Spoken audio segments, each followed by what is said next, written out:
Alexus, and today we're going to be reading Disney Pixar's WALL-E. Make sure that you like and subscribe, and let's read. WALL-E stood for Waste Association Load Lifter, Earth Class. His job was to compact the trash humans had left behind when they abandoned Earth. WALL-E was lonely. He wanted someone to love. One day, WALL-E was out compacting and cubing trash when he found something special. It was a plant. That night, another robot landed on Earth. WALL-E fell in love with the sleek new robot at first sight. Her name was Eve. WALL-E followed Eve everywhere she went. Finally, he realized that she was looking for something on Earth, but she wouldn't tell him what it was.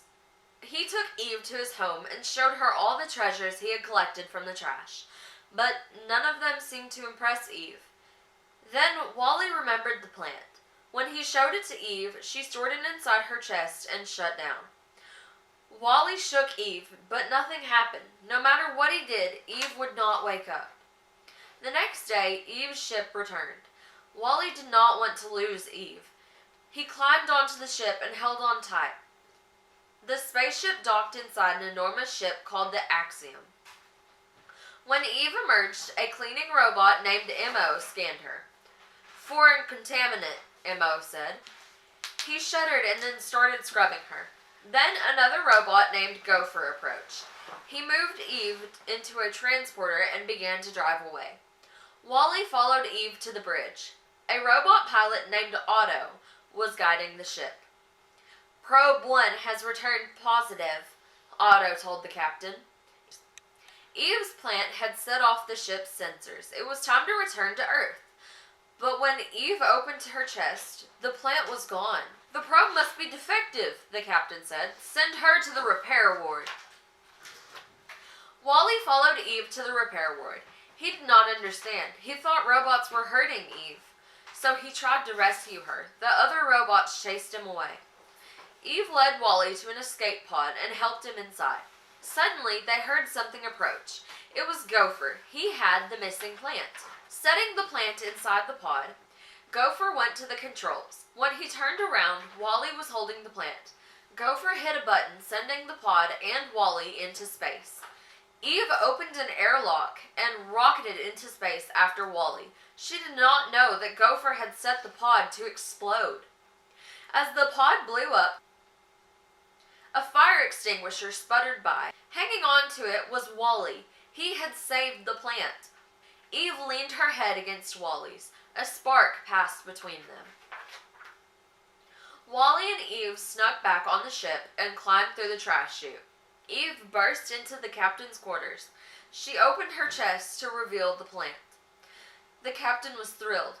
"We can go back home!" he cried. Pressing a button, the captain viewed Eve's memories of Earth. All he saw was trash. But Eve saw memories of WALL-E protecting her. The captain stared at the plant. Trash or no trash, he was ready to go home, but Otto refused to turn the ship. The robot pushed a button, and a man appeared on the captain's screen. "Operation Cleanup has failed," the man said. "Go to full autopilot. Do not return to Earth." The captain stared at the date. The message had been recorded 700 years before. Otto beeped an order, and Gopher appeared. He snatched the plant from Captain and threw it down the garbage chute. As if by magic, the plant reappeared. WALL-E had caught it.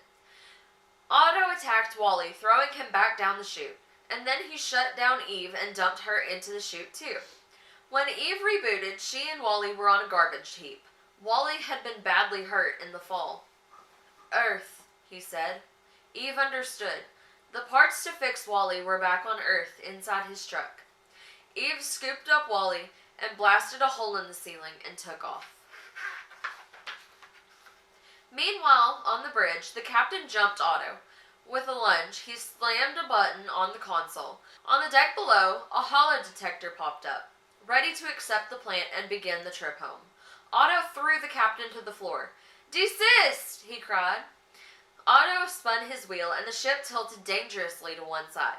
The ship's passengers fell out of their hover chairs and slid into a giant pile.